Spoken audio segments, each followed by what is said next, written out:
तो आदाब, नमस्कार, गुड इवनिंग, सत श्री अकाल। एक बार फिर आप तमाम का स्वागत है। तो पूरी फैमिली अच्छी होगी, अपना ख्याल रख रही होगी, अपनों का भी ख्याल रख रही होगी। हमारे देश में एक बहुत खूबसूरत जगह है लद्दाख। हो सकता है आप में से बहुत सारे लोग वहां गए, बहुत ही खूबसूरत। मतलब क्या वहां के मंजर हैं, क्या नजारे हैं, क्या दृश्य है। बहुत पहले राजकुमार हिरानी की एक सुपरहिट फिल्म आई थी, 3 इडियट्स। और 3 इडियट्स में आमिर खान का जो कैरेक्टर था, उस वक्त ये फिर बातें हुई थी कि ये कैरेक्टर लद्दाख के एक शख्स का कैरेक्टर था। फिल्म 3 इडियट्स में आमिर खान का जो नाम था वो था फुनसुक वांगडू। लेकिन फुनसुक वांगडू कौन थे जिसका कैरेक्टर आमिर खान ने प्ले किया? तो बाद में पता चला कि दरअसल लद्दाख में एक शख्स है, एक इंजीनियर, बहुत अच्छा काम करते हैं एजुकेशन के फील्ड में, क्लाइमेट के फील्ड में, लोगों के राइट्स के फील्ड में, बच्चों को पढ़ाने का काम करते हैं। और फिल्म के क्लाइमेक्स में 3 इडियट्स में जो दिखाया गया था कि कैसे आमिर खान वहां बच्चों के लिए काम कर रहे हैं, वो एक्चुअली में एक रियल स्टोरी थी। तो आमिर खान फिल्म में बने थे फुनसुक वांगडू, लेकिन असली हीरो जिसका कैरेक्टर आमिर खान ने प्ले किया वो थे सोनम वांगचुक। सोनम वांगचुक को ही फुनसुक वांगडू बनाया गया था 3 इडियट्स में। आप में से बहुत सारे लोगों ने उनकी तस्वीर देखी होगी, दिखने में बड़े, तब उनको देखकर प्यार आ जाए। लेकिन उनकी कहानी असल में यह है कि लद्दाख में वो जो कर रहे हैं उसको सैल्यूट है। वजह यह कि एक तो लद्दाख बहुत दूर है, एक तो हम लोग मतलब जो मेन स्ट्रीम, मेन मीडिया कहें, उससे भी लगभग कटा ही रहता है, क्योंकि वहां की खबरों में कभी कोई टीआरपी भी नहीं होती होगी शायद, इसलिए। 3 लाख लोग रहते हैं लद्दाख में, और लद्दाखी उनका अपना कल्चर है, अपनी बोली है, अपनी रहन सहन, पहनावा है। और इन 3 लाख में से 90% लद्दाख में रहने वाले लोग ट्राइबल्स हैं। अब एक अजीब कहानी है, और इस कहानी से सोनम वांगचुक जुड़े हुए हैं। आमतौर पर कोई भी सरकार किसी इलाके की तरक्की के लिए कुछ काम करती है। लद्दाख एक ऐसा इलाका बन गया अचानक जहां से उसके एक तरह से अधिकार ही छीन लिए गए। लद्दाख पहले विधानसभा चुनाव के लिए वहां से 4 सीटें थी, वो चारों गायब हो गई। लद्दाख के लोग सरकारी नौकरी में ऊंचे पदों पर काम करते थे, अब वो कमीशन जो है उनके पास रहा ही नहीं, वो जम्मू कश्मीर में चला गया। तो वांगचुक पिछले 21 दिनों तक लद्दाख में बैठकर -डिग्री टेम्परेचर में भूख हड़ताल पर थे। अभी उन्होंने परसों अपना भूख हड़ताल खत्म किया है, और इस 21 दिनों में उन्होंने सिर्फ पानी और नमक, इन्हीं 2 चीजों का इस्तेमाल किया।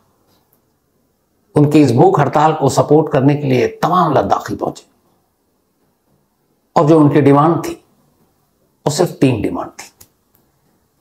तो वांगचुक क्यों लद्दाख में बैठकर अनशन कर रहे थे?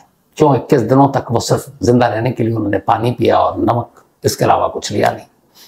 और वो क्या मांग है, और ये लद्दाख है क्या? तो इसकी पूरी कहानी डिटेल में आपके सामने है। 5 साल पहले तक हमारे देश में कुल 29 स्टेट्स थे, 29 स्टेट यानी कि 29 राज्य। लेकिन 5 साल पहले एक राज्य कम हो गया। आमतौर पर देश में राज्य बढ़ते हैं आबादी के हिसाब से, क्षेत्रफल के हिसाब से, लेकिन यहां कम हो गया। और उसकी वजह यह थी कि जम्मू कश्मीर जो एक स्टेट था, उससे स्टेट का दर्जा छीन लिया गया, और अब जम्मू और कश्मीर ये यूनियन टेरिटरी हो गए, यानी कि जिनकी हुकूमत दिल्ली से चलेगी, केंद्र शासित प्रदेश।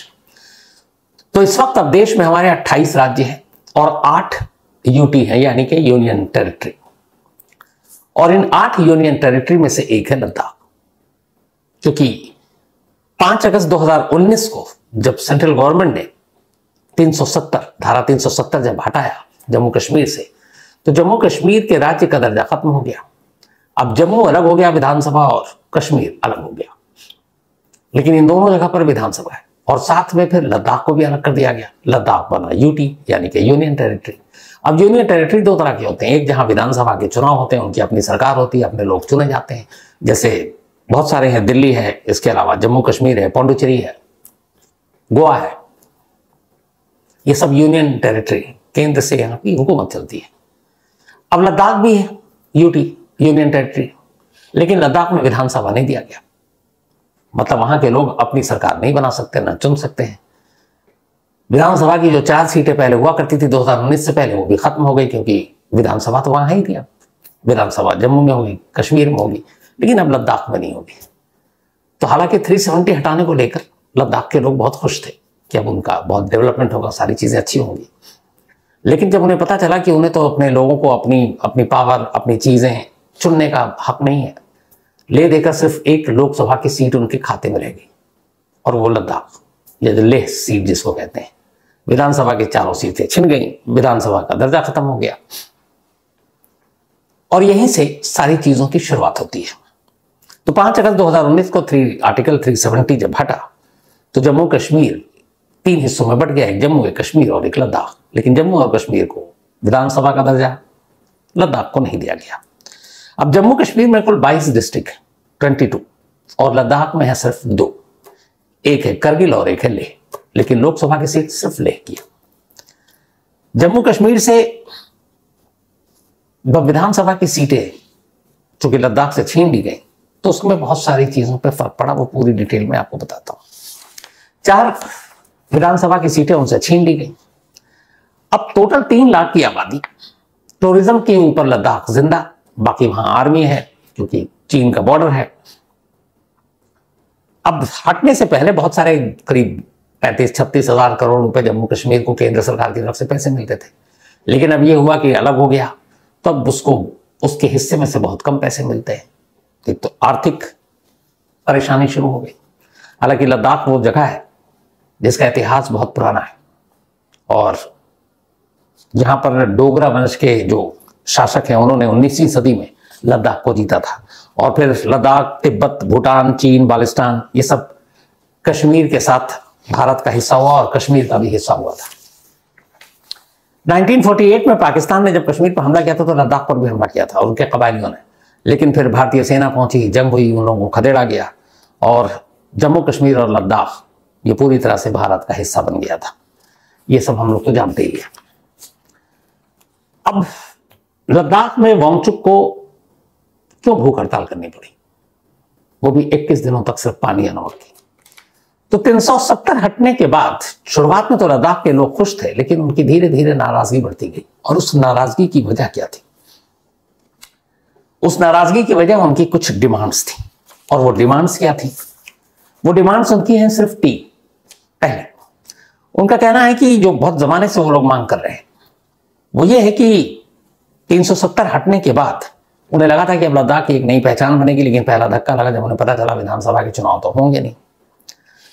जो फंड आता था एक स्टेट के तौर पर जम्मू कश्मीर से, तो लद्दाख जम्मू कश्मीर में था, उस फंड का हिस्सा जो है वो कम हो गया, तो उनको माली हालत भी झेलना पड़ा।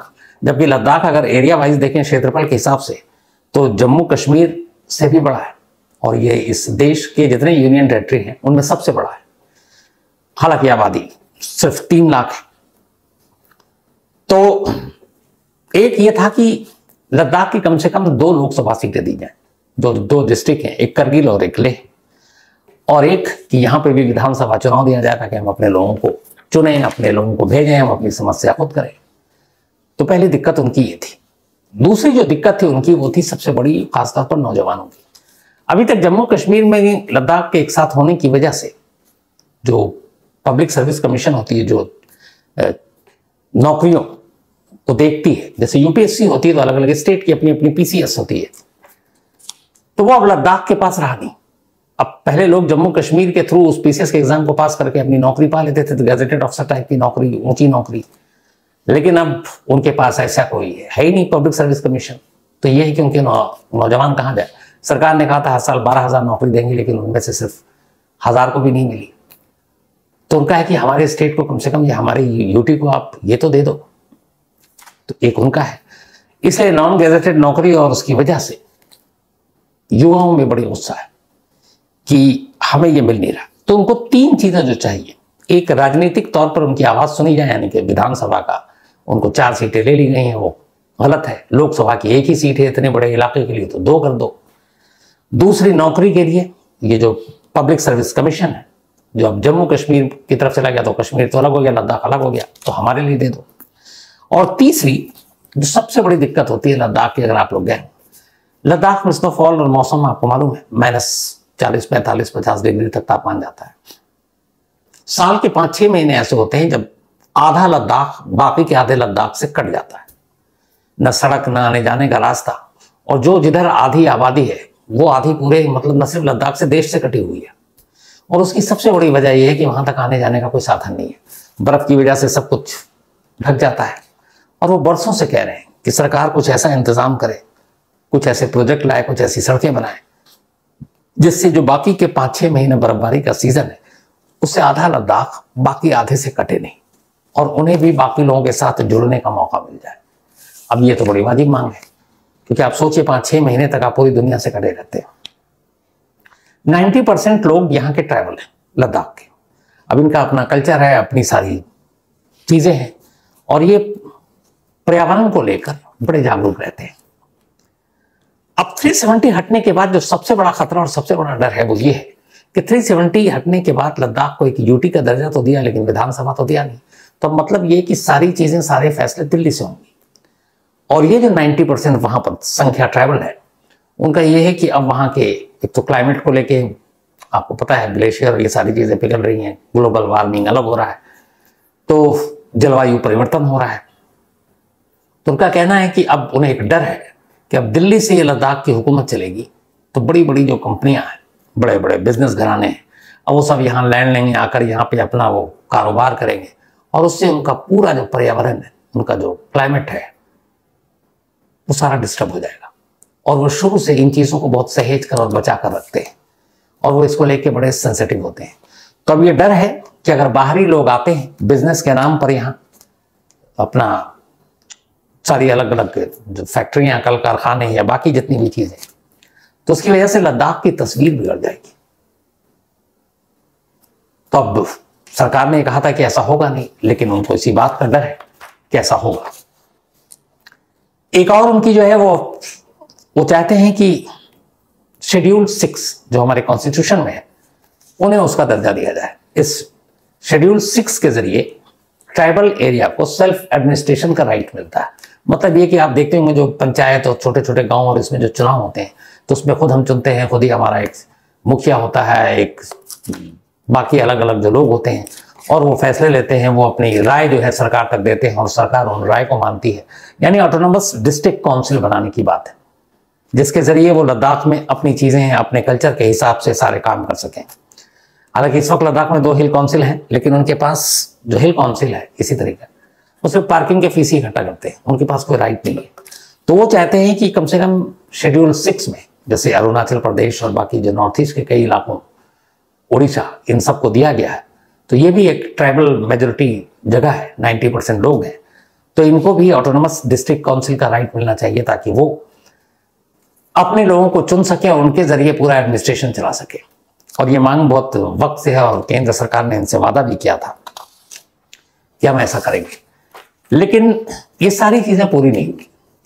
तो कुल मिलाकर 3 ऐसी मांग, एक कि जो उनसे जम्मू कश्मीर अलग होने के बाद या आर्टिकल 370 हटने के बाद जो विधानसभा का राइट छीन लिया आपने, जम्मू को तो दे दिया, श्रीनगर को भी दे दिया, अब हमारे पास ही नहीं, मतलब वहां पे कुछ नहीं होगा, सीधे जो दिल्ली हुक्म देगा वही चलता रहेगा।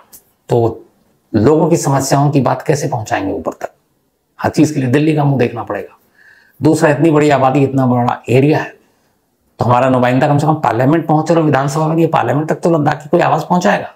तो पार्लियामेंट में भी कौन है? सिर्फ एक बस लोकसभा सीट। तो उनका कहना है कम से कम 1 को 2 कर दो, आप करगिल को भी हमारे खाते से एक लोकसभा का सीट दे दो। तो पहले ये उनको कि उनके नुमाइंदे की आवाज दिल्ली तक कैसे पहुंचे, ये मांग है। दूसरी मांग है कि हमारे जो नौजवान हैं वो बड़ी नौकरियां कैसे हासिल करेंगे जब हमारे पास पब्लिक सर्विस कमीशन यानी कि यूपीएससी का जो स्टेट मॉडल होता है, पब्लिक सर्विस कमीशन का जो स्टेट का होता है, पीसीएसबी जिसे कहते हैं एग्जाम, तो अगर वो होंगे तो वो बड़े बड़े सीधे गैजेटेड अफसर के पोस्ट पर पहुंचेंगे। अब लद्दाख अलग है और जम्मू कश्मीर अलग है, तो जम्मू और कश्मीर में तो एग्जाम में नहीं बैठ सकते, क्योंकि वो तो सिर्फ जम्मू या कश्मीर के नौजवानों के लिए होगा। तो लद्दाख को कम से कम मौका तो दो कि ऐसे एग्जाम के जरिए वो बड़े पोस्ट पर पहुंचे। 2, और तीसरा क्लाइमेट, जलवायु, ये जो ग्लोबल वार्मिंग के जरिए कि वहां के ट्राइबल और वहां की कम से कम जो खूबसूरती है उसको बड़े बड़े बिजनेस घराने, टाटा, बिरला, अंबानी, अडानी, ये पहुंचकर कब्जे में न कर ले, और वहां की जो असली पहचान है, वहां के लोगों की, वहां की खूबसूरती, वहां की प्राकृतिक खूबसूरतियां, वो खराब ना हो जाए। इसी मांग को लेकर हमारे सोनम वांगचुक 6 मार्च को भूख हड़ताल पर बैठे। सबसे पहले तो इन्होंने भूख हड़ताल के लिए एक जो वहीं लद्दाख है सबसे ऊंची जगह है उसकी इजाजत मांगी थी। वहां पे -40-45 डिग्री टेम्परेचर है, लेकिन सरकार ने उनको इजाजत नहीं दी। इसके बाद उन्हें उन्हीं के इंस्टीट्यूट में बंद कर दिया गया, नजरबंद। और फिर उन्होंने 6 मार्च को इसी के विरोध में और इन मांगों को लेकर 3 भूख हड़ताल पर बैठे और 21 दिन तक सिर्फ पानी पिया और नमक का घोल।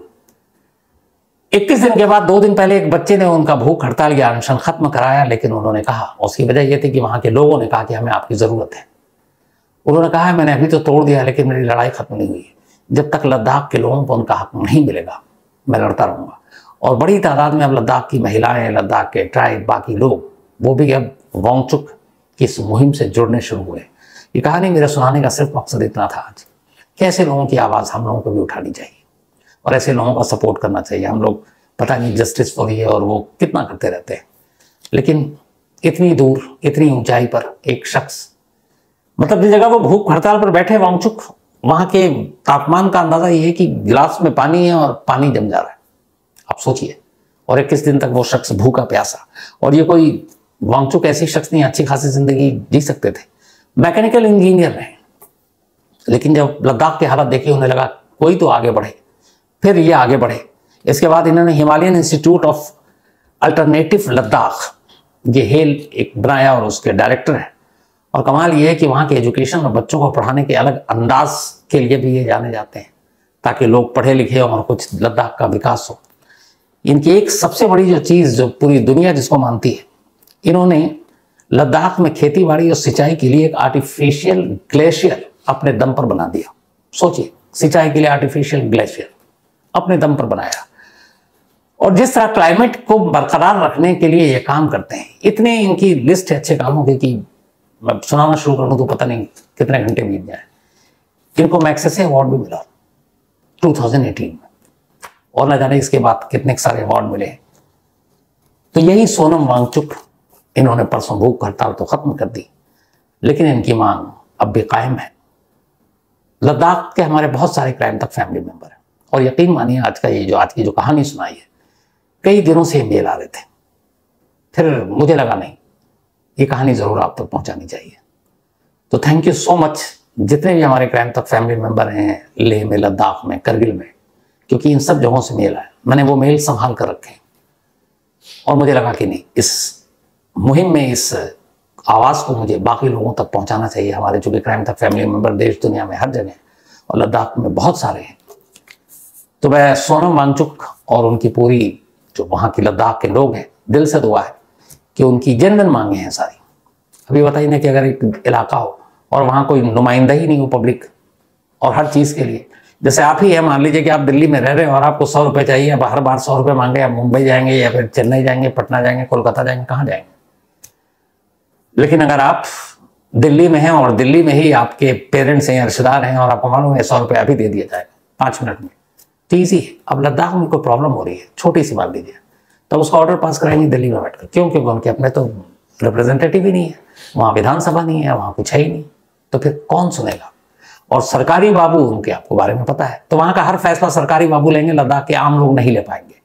तो ये अपने आप में देश के हर राज्य में तो पब्लिक के नुमाइंदे होते हैं, हमारे चुने हुए लोग जिन्हें हम वोट देते हैं, बट वहाँ ऐसा है नहीं।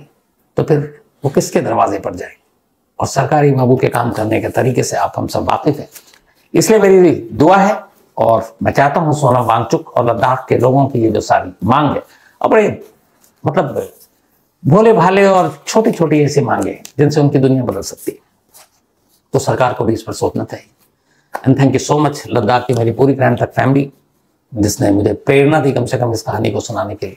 वरना वही कत्ल ये वो हमेशा तो यही करता ही रहता हूँ, कभी कभी इस तरह के मुद्दे को भी उठाना जरूरी होता है।